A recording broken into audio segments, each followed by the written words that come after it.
Vítam vás pri 6. podcaste u nás a dneska si rozoberieme celkom zaujímavú tému, ktorá sa nás určite týka a takisto asi úplne všetkých. A konkrétne sa jedná o nejakú motiváciu a inak povedané, že nie motiváciu, ale produktivitu. Že ako vieme byť stále produktívne, aj keď už robíme niečo prakticky stále dookola, aj keď ide o nejakú kreatívnu činnosť a zároveň aj o monotónne veci, aj o také, čo nás toľko nebavia, alebo aj bavia. A ako sa vlastne možno stále snaží byť produktívny, ako to docieliť a čo nám pomáha a čo možno pomôže vám byť produktívnymi. Tak začneme asi teda to, ako som to aj naznačila, že produktivita, že je to niečo, čo podľa mňa všetci potrebujeme. Potrebujeme byť produktívni, pretože ak nebudeme produktívni, tak potom nebudeme mať podľa mňa taký pocit zo seba, že sme niečo spravili, dokázali a dokázali sme to spraviť tak, ako sme chceli, ale možno nechceli, keď niekedy niečo odflakneme, alebo keď sme v škole, alebo aj kľudne v práci.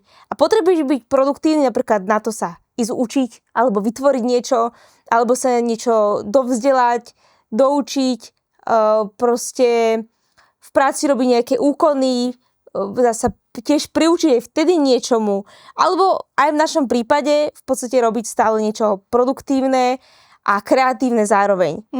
Tak to ide o to hlavne, že pocit má človek byť produktívny aj hlavne kvôli tomu, aká je doba, jak všetko je rýchle a aj ťa to tak mentálne tlačí do toho, že byť produktívny. Že musíš byť produktívny, inak je zle, inak si vadný.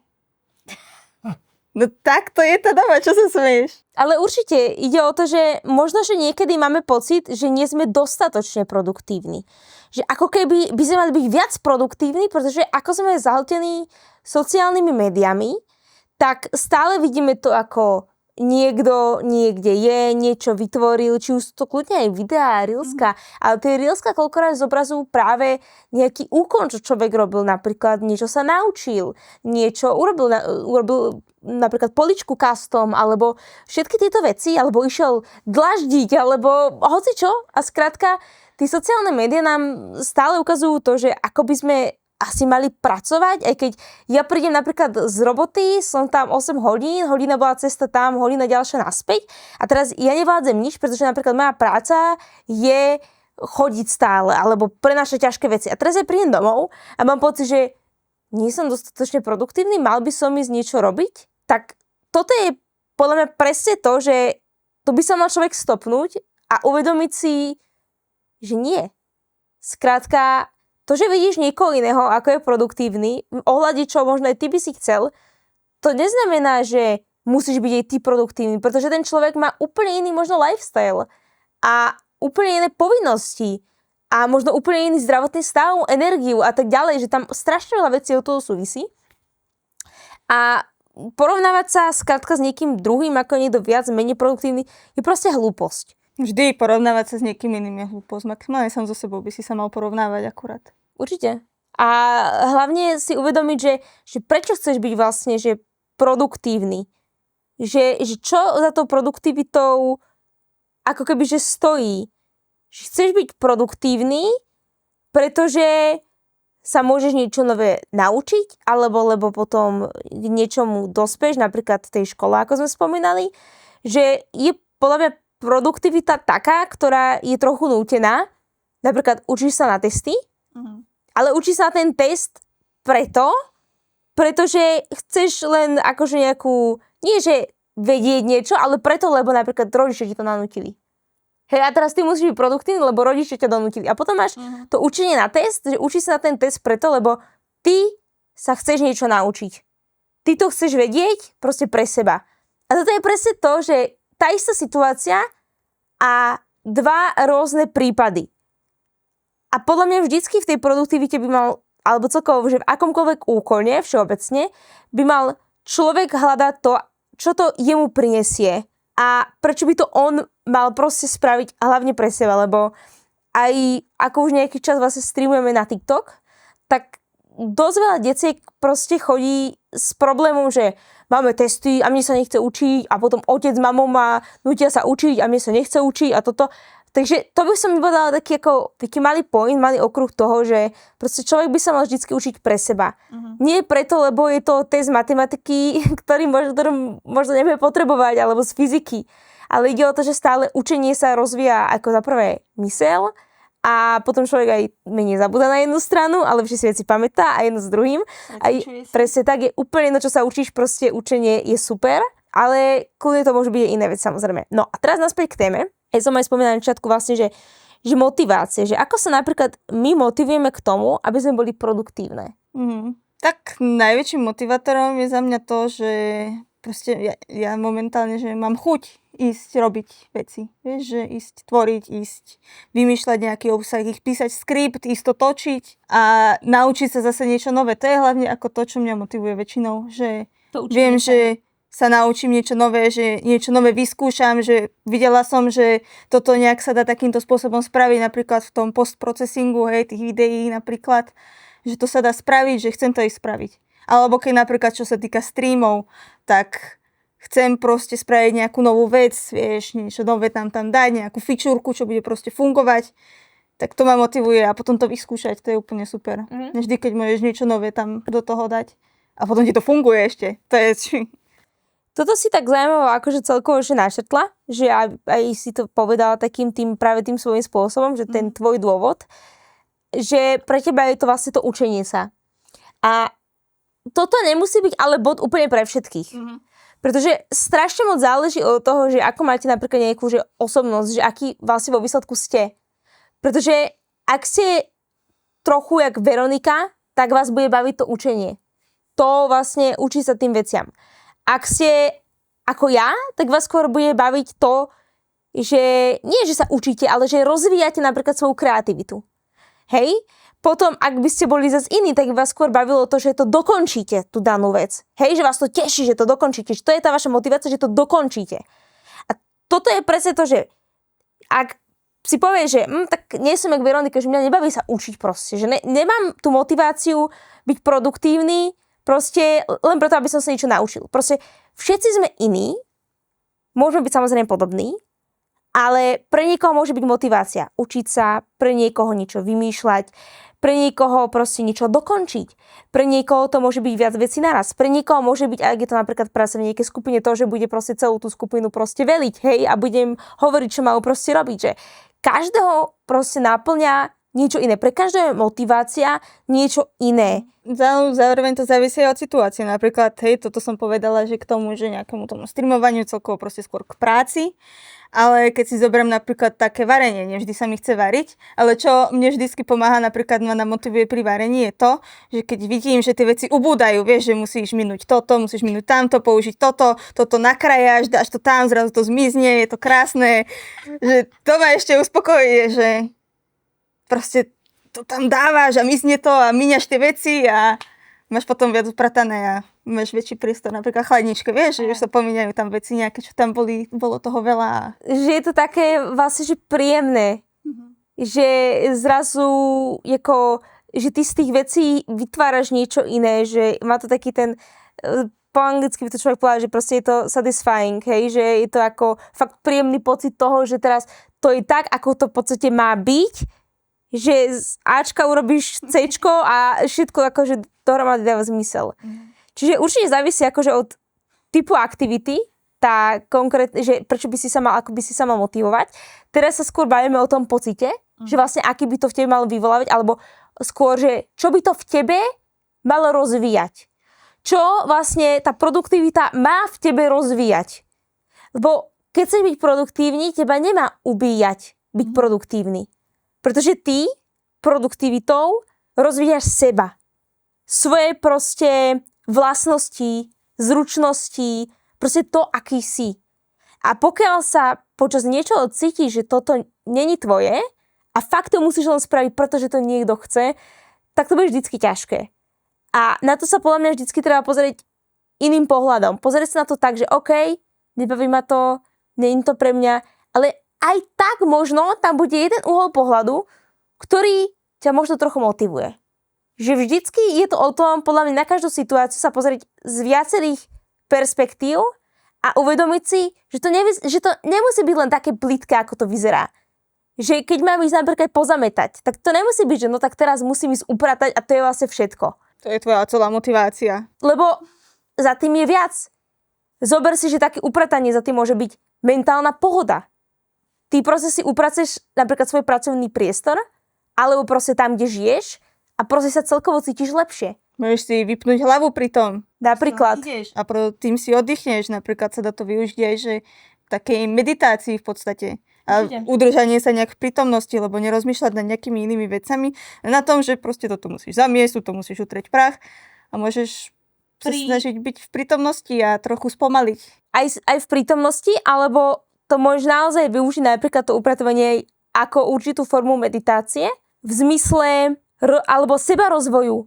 Hej, že počas tej meditácie konať pre seba v rámci seba rozvoju a skôr rozmýšľať nad tým, že čo môžeš napríklad na sebe zlepšiť, že ideš si zametať a medzi tým ideš rozmýšľať, že no tak bola nejaká situácia, ktorá sa stala napríklad dneska a ako tú situáciu, že by som mohla vyriešiť proste lepšie, ku príkladu. A proste fakt ísť potom, že čo ti to môže dať, pretože nie, proste produktivita tebe má proste prinášať veci. Nemáš pri tom, že si produktívny trpieť. No a teraz poďme na tú opačnú stránku tej motivácie, pretože sme sa skôr bavili o takých mentálnych veciach. Mm-hmm. No a teraz poďme na tú hmotnú stránku v zmysle, že moja motivácia bude, že si pôjdem kúpiť koláč do obchodu, keď to dám, alebo čipsy, alebo dám si fajnovú količku, keď niečo proste spravím. Toto nie je úplne zlé sa takto motivovať a je to aj hlavne skrz to, pretože keď skrátka ide napríklad aj o veci, pri ktorých človek rozmýšľa, tak potrebuješ napríklad nejaký cukor, hej? A potrebuješ proste viac, lebo ho viac využívaš logicky. A odmeniť sa proste niečím sladkým alebo slaným, proste vôbec nemusí byť zlé. Mm-hmm. Ale to, aby to bolo akože keby jediná motivácia pre teba, to nevie fungovať navždy. A nebude to fungovať navždy. A potom budeš veci odkladať, keď zrazu taká motivácia nebude. Proste to už, keď už len to ťa motivuje, tak to už bude asi možno závislosť na cukre. Musí sa podľa mňa človek tak prenastaviť, aby fakt za tým našiel vždycky aj tú mentálnu časť. Nie len tú hmotnú a to, že si ideš niečo kúpiť. Pretože áno, môže byť fajn a môže ti to aj pomôcť, určite si dať niečo sladké, ku príkladu. A určite áno, ja to tiež považujem, že keď teraz niečo spravím, tak si poviem, a dá si kolu a budem sa cítiť ešte lepšie, lebo reálne som spotrebovala toľko energie, aj toho cukru, aj všetkého, proste skrz to rozmýšľanie, že proste aj to potrebujem, aj to chcem a proste aj ti to chutí lepšie, hej? Že tá motivácia by podľa mňa vždycky na úplne hocičo mala byť aj mentálna, ale zároveň je taká, že čo potrebuješ ako pre svoje telo. Kľudne, že fakt nejaké jedlo. Mm-hmm. A podľa mňa to není náhoda, že sa človek práve motivuje veľakrát jedlom. Že vieš, zober si to, že to všetci bereme tak automaticky. Že keď sa opýtaš niekoho, alebo že niekto ti povie len tak, že no, že a toto urobím a keď to spravím, tak si pojem kúpiť niečo fajnové, vieš. A všetci to tak akože berú automaticky. Ale mne to príde, že nikdy sa nad tým, alebo veľa ľudí sa nad tým vôbec že nezamyslelo, že prečo to tak je. A myslím si, že to je vyslovene tým, že sa proste telo pýta, vieš. Mm. Ďalší okruh je prokrastinácia. Mm-hmm. To je podľa mňa niečo, s čím sa ľudia veľmi často stretávajú. A ja môžem povedať, že sa s tým určite nestretávame tak často, ako slýchame od druhých. Mm-hmm. To si myslím, že hej. A toto určite súvisí veľmi s tou motiváciou.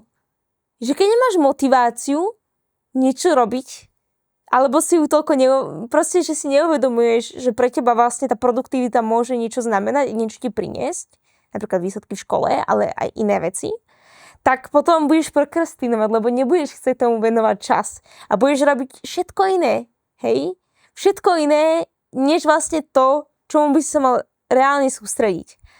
No a celkovo k tomuto asi nemáme nejak extra čo povedať, pretože keď sa fakt na to pozriem aj z takého iného pohľadu, tak naozaj budeš proste prokrastinovať buď vtedy, keď si unavený, keď ničo nevieš, a teda je to ťažké. Alebo to vyzerá to byť ťažké, len tak z pohľadu prvého, áno. Alebo keď to tebe si myslíš, že nič nedáva. Toto sú podľa mňa 3 pohľady, ktoré platia A teraz, ako to prekonať? Alebo ako nejakú prokrastináciu prekonať? Únava. Je rozdiel únava a únava. Niekedy je človek unavený, pretože sa moc nehýbe napríklad. Áno. Čiže sa treba prejsť, byť aktívnejší, viacej piť vody, viac príjmať proste celkovo kalórie a tak ďalej. Je to také zvláštne, že pokiaľ sa človek nehýbe, že je viac viacej unavený, áno, veľa ľuďom to nedáva zmysel, ale je to reálne tak, čím viac sa budeš hýbať, tým viac si ako spravíš, to telo sa prichystá, že potrebuje byť ready na vydávanie viacej energie, tak tým pádom, keď budeš trénovať, budeš cvičiť, budeš, ja neviem, chodiť behať napríklad, alebo zaradíš nejaké kardiocvičenie, tak tým budeš mať viacej potom energie do dňa. Takže tú únavu vieš prekonať takýmto spôsobom, že ak si fakt, že nejak unavený a nechce sa ti do veci. Potom ideme do ďalšej fázy toho, že keď niečo vyzerá ťažké, alebo sa ti nechce. To sme dáme samostatne, či spolu? Neviem.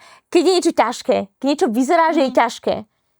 No keď niečo vyzerá, že je ťažké, no tak treba dať vždycky tomu poďme šancu.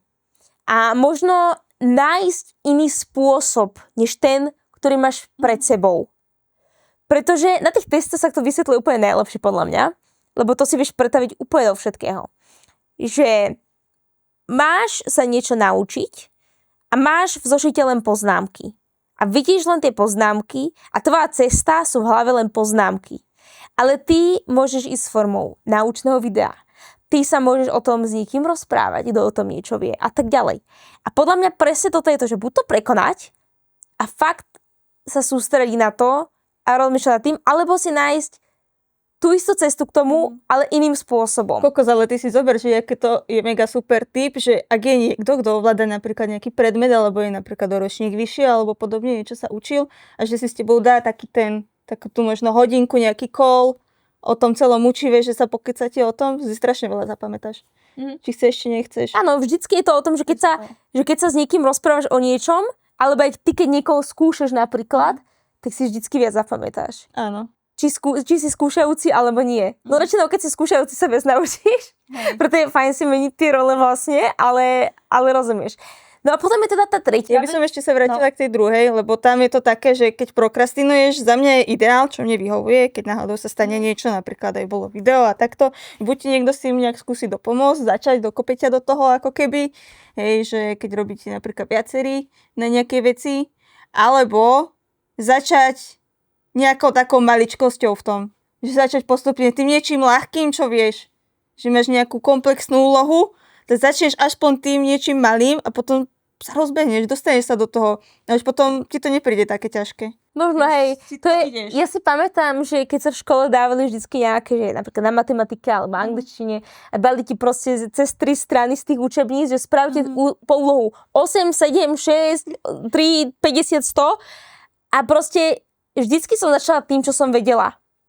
A postupne som išla a ostala som, kde som nevedela, zamyslela som sa a urobila som to, čo sa dalo. Ale vždycky, jak hovoríš ty, že začať tým jednoduchším a podľa mňa to robíme tak prirodzene, ale pri niektorých aktivitách na to zabudáme.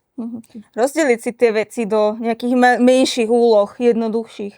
Alebo si to proste rozkuskovať a fakt nájsť tam niečo, čo je to, čo vieš. Napríklad, že každú hodinu si prečítam jednu vetu. Lebo aj tak by si neprečítala žiadnu vetu, tak aspoň za tú hodinu jednu je určite výhra. Určite to je lepšie. A možno si povedať, dobre, tak túto chápem, dám ešte jednu, hej? Že ísť na to tak po takých lepších sústach. Alebo ideálne vždycky, že ešte s niekým porieši tú vec. Dobre, a tá tretia vec je to, že nechce sami. No, keď sa ti nechce, tak to podľa mňa platí ako reálne, že to isté. Že rozdeliť sa na drobné kúsky alebo ísť proste s niekým. Alebo sa zamyslieť, že prečo to robíš. Že nájsť tam nejakú motiváciu. Čo ťa motivuje to robiť? A prečo prokrastinuješ kvôli tomu? Ale akože v tomto treba povedať to, že všetky tie 3 veci sú strašne prepojené. Či už akože tá únava, tá nechtíč, alebo to, že sa ti to zdá byť ťažké. Lebo všetko fakt so všetkým súvisí. Sa to nezdá, hej. Ale vždycky si povieme, treba zhodnotiť, jak povedala Veronika, že prečo to človek robí a niekedy tá prokrastinácia je proste treba. A tu musím dodať za seba, že veľakrát sa veci tvária ako prokrastinácia, ale pritom je to len proste ADHD. Hej, že každý máme iný systém vo veciach. to, ako veci proste robíme aktívne v živote, to, akým spôsobom sa stávame k veciam, to, ako sa napríklad teda učíme, hovorím, tam sa to úplne najlepšie vysvetľuje, ale týka sa to úplne všetkého. A teraz v tom učení, pre niekoho je prokrastinácia scrollovanie, ale pre niekoho je scrollovanie proste udržanie pozornosti. A spôsob učenia jeden nevyhovuje všetkým. A preto treba niekedy uvažovať nad tým, že ako sa viem učiť efektívnejšie, keď viem, že mám proste problém s pozornosťou a ako to zdokonaliť, zlepšiť. Mne napríklad, ja som človek, čo keď upratuje, tak robím ďalších 7 vecí okolo toho, hej? Že nie len, že upratujem, nie teraz. Že nie len, že proste upratujem, ale ešte neviem, čo robím, hej? Proste keď sme sa učili na vysokej škole, tak Veronika čítala a ja som do toho upratovala. Veronika čítala testy, ja som do toho varila. Že skrátka, niekedy sa zdá byť prokrastinácia, že to je prokrastinácia, ale nie je to prokrastinácia. Je to fakt niekedy spôsob udržania pozornosti pre ľudí, ktorí udržať nevedia. Takisto jak v škole skrátka. Hej, že si na tej hodine a teba to nie, že nebaví, ale teba to uspáva. Pre teba je to proste, že ty sa nevieš sústrediť na to. Ty to počúvaš a po chvíľke normálne, že ticho, nepočuješ ani, čo sa rozpráva, hej? To je presne to, že treba sa zamyslieť nad tým, že či naozaj je to prokrastinácia, alebo je to len skrátka spôsob udržania tvojej pozornosti, pretože to nevieš. Len tak pri tej nejakej monotónnej činnosti.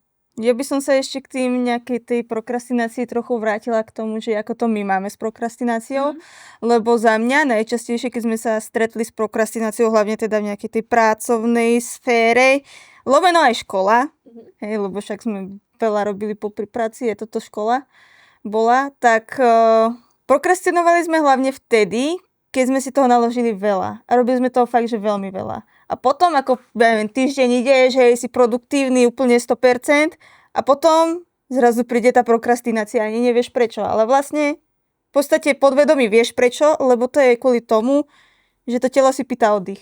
Áno, určite áno. A toto si super načala tú tému toho, že plánovanie.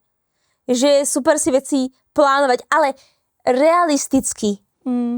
Nie, že na jeden deň si dáš 7 taskov a ty čakáš, že všetkých 7 spravíš. Pokiaľ každý task si vyžaduje napríklad 3 hodiny. To nie je šanca. Proste treba si stanoviť realistické ciele. A ideálne si tam naplánovať aj nejaký ten oddych. Áno. Do toho dňa. Dať si deň, hej, napríklad kľudne, že v tom dni, že nejaký časový rozmer, kedy nič nerobíš. Alebo venuješ tú časť dňa niečomu, čo máš rád a čo ťa nabíja energiou, alebo ťa dá do kľudu. Nepotrebuje si človek tie veci nejak zapisovať. My napríklad na to používame proste kalendár v telefóne, hej. Ku príkladu máme zdieľaný kalendár, hej, a tam si proste vždycky píšeme, čo treba spraviť. A jasné, že niekedy sa dáme toho veľa, lebo niekedy má človek takú tú slinu na to, že teraz idem robiť všetko.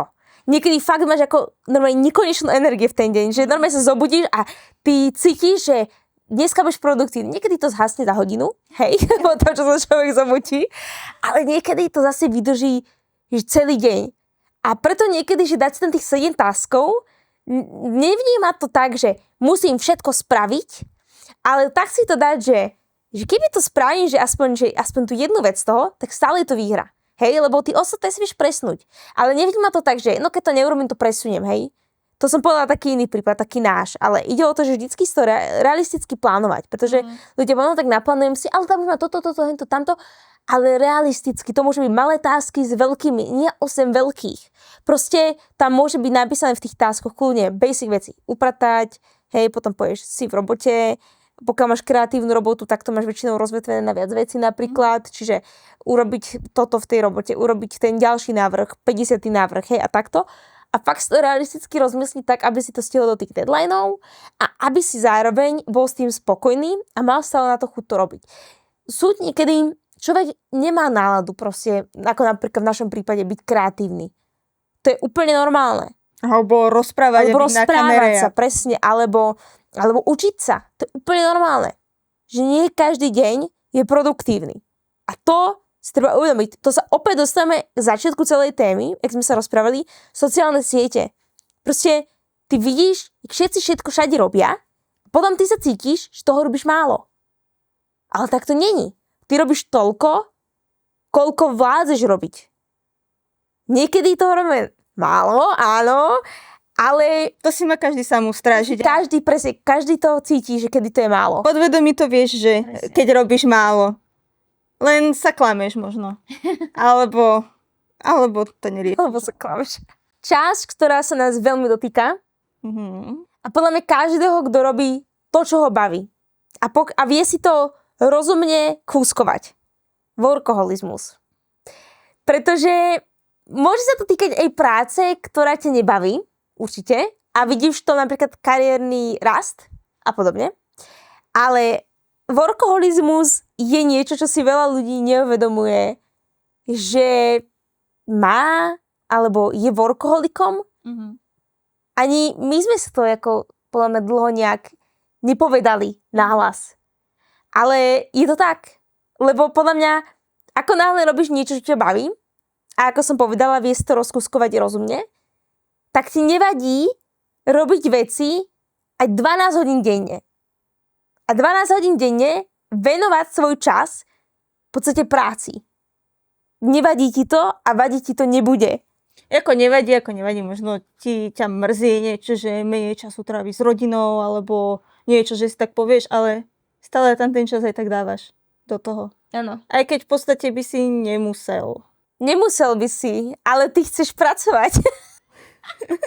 Ale áno, určite, že môžeš ísť na nejakú rodinnú oslavu, ale ty povieš, no nemôžem, lebo mám toho veľa. Ale ty vieš, že by si vedel na toho menej, ale aj tak budeš robiť. Ja by som povedala, že my sme si uvedomili minimálne to, že trpíme workoholizmom, keď sme si povedali, že ideme mať voľno, že ideme nič nerobiť, že si dáme 5 dní bez práce, ešte dávnejšie, hej, ešte medzi tým, že sme mali školu a takto. A my sme nevedeli oddychnúť si. My sme stále museli rozmýšľať nad tým, čo zmeniť, čo upraviť, čo pridať, čo vytvoriť, jak to spraviť a nevedeli sme normálne byť v realite, odpisovať na maily, všetko. A nevedeli sme ani náhodou proste oddychovať. A len tak si ísť niečo pozrieť a necítiť sa previnilo, necítiť sa, že kokos, keby teraz som robil, tak toho spravím viacej. Teraz mám náhodu robiť, pracovať, proste vieš, že toto je presne to, že ako sme povedali, že vieš, že môžeš mať toho menej, ale aj tak si tam toho nakladáš. Vieš, že proste máš mať voľno, ale aj tak chceš pracovať. Proste vieš, že potrebuješ voľno. Ani nepovieš, že chceš pracovať, ale cítiš sa, že musíš pracovať. Áno. Že cítiš, že potrebuješ voľno, že cítiš sa byť normálne prepracovaný. A teraz príde voľno, ale ty máš chuť pracovať. Možno ten jeden deň dáš, že nič nerobíš, ale odrazu príde druhý alebo tretí deň a ty už potrebuješ ísť robiť. Lebo máš zase toľko nápadov a toľko vecí a... Ale to je presne to, že keď človek má skrátka rád to, čo robí.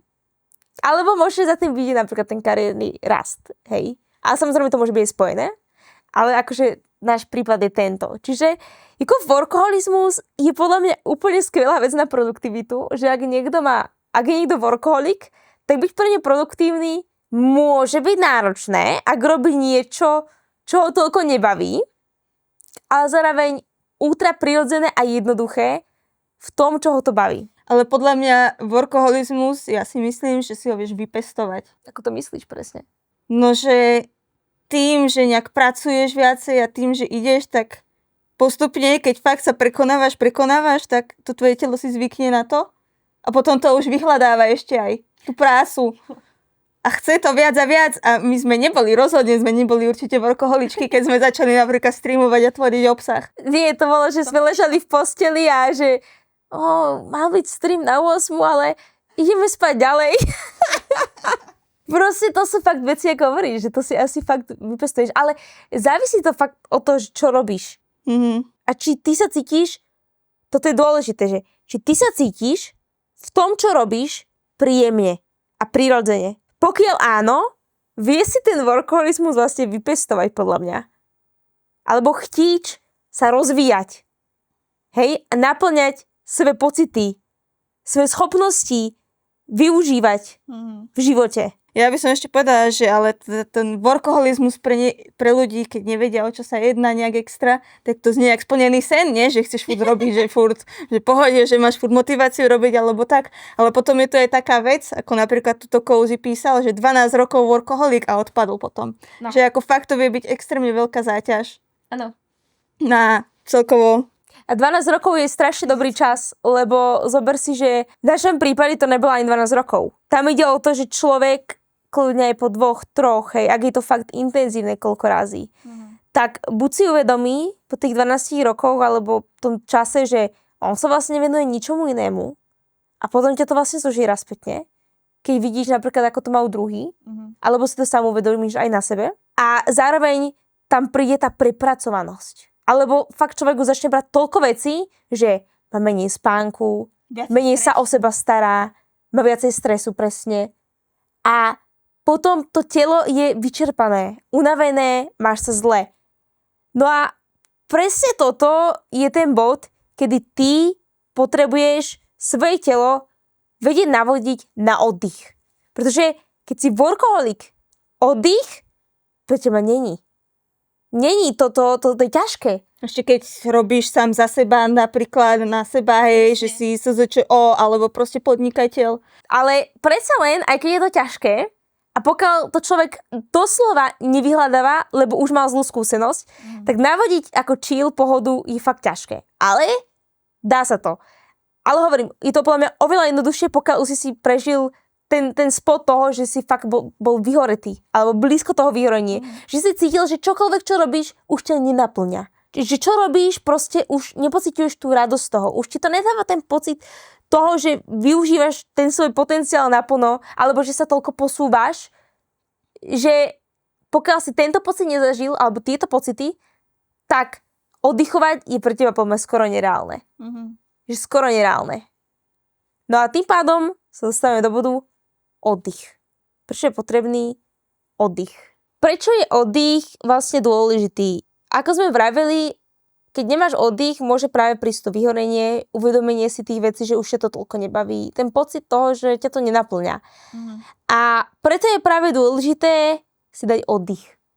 Je dôležité sa upokojiť a to, čo si robil bežne, proste vynechať na niekoľko dní ideálne. Hodín je málo. Pretože ak niečím doslova žiješ, tak pár hodín bude pre teba nič. Ty na ten oddych, na to odprostenie sa od všetkého, čím žiješ, potrebuješ podľa mňa minimálne aspoň 3 dní. 3 celé dni, nič, hen také, čo normálne presne robíš a čím žiješ, nerobiť. Podľa mňa za nás to bolo teraz, my sme mali tento rok takú pauzu. Áno, veľmi dobrú. Veľmi dobrú pauzu, koľko to bolo? 5 dní? 5 dní. To bolo po 2 rokoch naša prvá pauza, že sme si fakt povedali, že sa ideme stopnúť, že nebudeme robiť nič, že máme zakázané čokoľvek riešiť s prácou a podobne.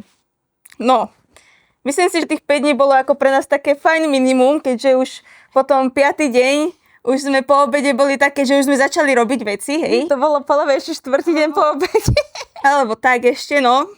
Že už sme začali robiť veci, lebo už to bolo moc, ale fakt sme si veľmi dobre oddychli a fakt nás to načerpalo ako novou motiváciou, novými nejakými nápadmi, že fakt to bolo super. Že presne si to tak povedala, ako som to ja chcela povedať, že pokiaľ si dáš oddych, aj keď cítiš možno, že ho nepotrebuješ, tak naberieš motiváciu.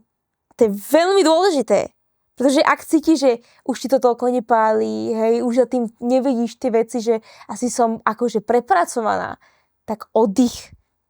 Oddych, nič, čím žiješ, neriešiť. Nič, aspoň pár dní.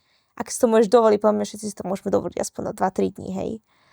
A proste ako náhle príde ten oddych, tak potom nájdeš aj znova tú lásku v tom, aj keď si mal možno ako pochybnosti, že či ma to stále baví, že už ma to toľko nenaplňuje. Tak práve ten oddych je podľa mňa ten, čo ti ukáže, že či ťa to stále baví, alebo už ťa to nebaví. Že potom odstupe tých pár dní zistíš, že či to naozaj je len nejakým bolo obdobím, že ako ťa niečo bavilo strašne intenzívne, a už ťa to nebaví, lebo už proste ako keby si prišiel do iného štádia, možno života a zistil si, že už to není pre teba. A potom môže nastať tá druhá situácia, že sakra, fakt to bolo, že som len toho veľa robila a teraz ma to stále baví. No, je to tak. Napríklad, my sme si dali ešte takú tú vec, že sme si povedali, že ani sa o tom rozprávať nebudeme nad tým rozmýšľať, že fakt to utnúť, lebo človek si povie, že má oddych a tak, ale potom ide niekde von, hej, s niekým, s ľuďmi sa ide porozprávať, proste nejaká oslava, niečo a zrazu tam vytasíš prácu a ideš o tom 3 hodiny a hento v práci, zrazu sa tam rozprávate všetci o robote a je to vybavené všetko. A už plánujete nejaké ďalšie veci, no to není oddych. To je zase práca. Tak to je, proste to musíš úplne, že jak keby to neexistuje. Úplne sa stopnúť. Vždy, keď si začneš myšľať nad prácou, tak si musíš uvedomiť, že nie. A vtedy to je oddych. Čiže keby to mám nejak ešte zhrnúť, ešte k tomu, aby som to zvýraznila, to, čo možno bolo menej vyzneté, ako som chcela. Takže keď človek nemá chuť robiť, alebo už ho to toľko nenaplňa, je vždycky fajn si dať pauzu. Aspoň na pár dní. Pár hodín je nič. Aspoň 2 alebo 3 dní, kľudne 4, niekedy to môže trvať. Myslím si, že hlavne keď človek robí veci intenzívne a robí ich naozaj, ako som povedala, keď tým žiješ, tak tá pauza proste musí byť dlhšia. Nemôžeš mať skrátka pocit, že ti niečo uniká. Nie. Musíš si proste navodiť tú pohodu. Ty vieš najlepšie, čo na teba platí. Či je to ísť vonku do prírody, či je to proste chillovať pri Netflixe, či je to proste byť s kamarátmi aj na pivo, či je to proste zamestnať hlavu kľudne nejakým upratovaním, varením, proste robiť takéto veci. Tak všetci vieme, čo na nás funguje. A treba sa len toho držať, že neísť až na to posledné, aj keď to sa ťažko povie, lebo takto ľahko sa to povie, ťažko sa to koná, pretože ty si môžeš povedať, že teraz akože ideš za tým a necítiš nejakú únavu, hej? Tú pracovnú únavu. Ale potom príde fakt po tom čase zrazu, že aha, už ma to toľko nebaví. A teraz čo? Alebo niečo som zameškal. Alebo nevenujem niekde pozornosť, kde by som chcela. A vždy treba ako poznať sa a rozumieť si vo všetkom, aj v práci, aj v produktivite, v motivácii, úplne vo všetkom. Treba sa poznať a pokiaľ človek chce poznať, tak musíte sa nad sebou zamýšľať. Musíte zamýšľať nad tým sa, že prečo vás baví to, čo robíte. Čo ma vlastne baví, v čom som dobrý. A ako náhle ty si zodpovieš tieto základné otázky, naozaj kľudne široko, hej, ale budeš si rozumieť, tak presne vlastne vtedy budeš vedieť, kedy tú pauzu potrebuješ, čo tá pauza znamená.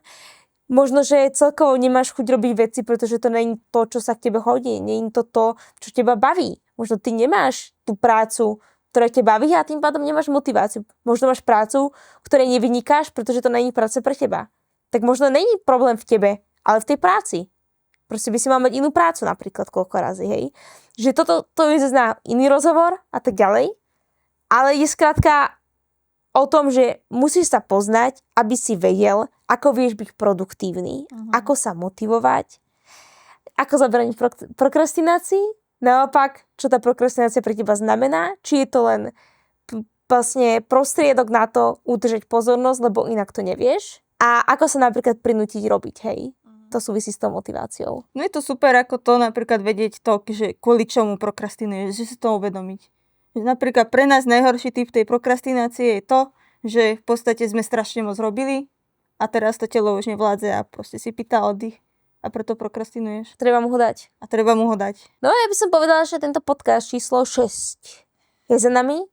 Neviem, či my sa dostali k nejakej téme, ktorou by sme mohli pokračovať v 7. Ak ste nevideli predchodzie podcasty, tak si určite pozrite buď na Spotify alebo na YouTube a vidíme sa pri ďalšom videu alebo podcaste. A to je od nás dneska všetko. A kľudne môžete vedieť, dajte vedieť do komentáru napríklad, ako sa motivujete. Čo je pre vás taká bežná motivácia? Je podľa mňa dobrá otázka. A to je už naozaj všetko. Čaute. Čauko.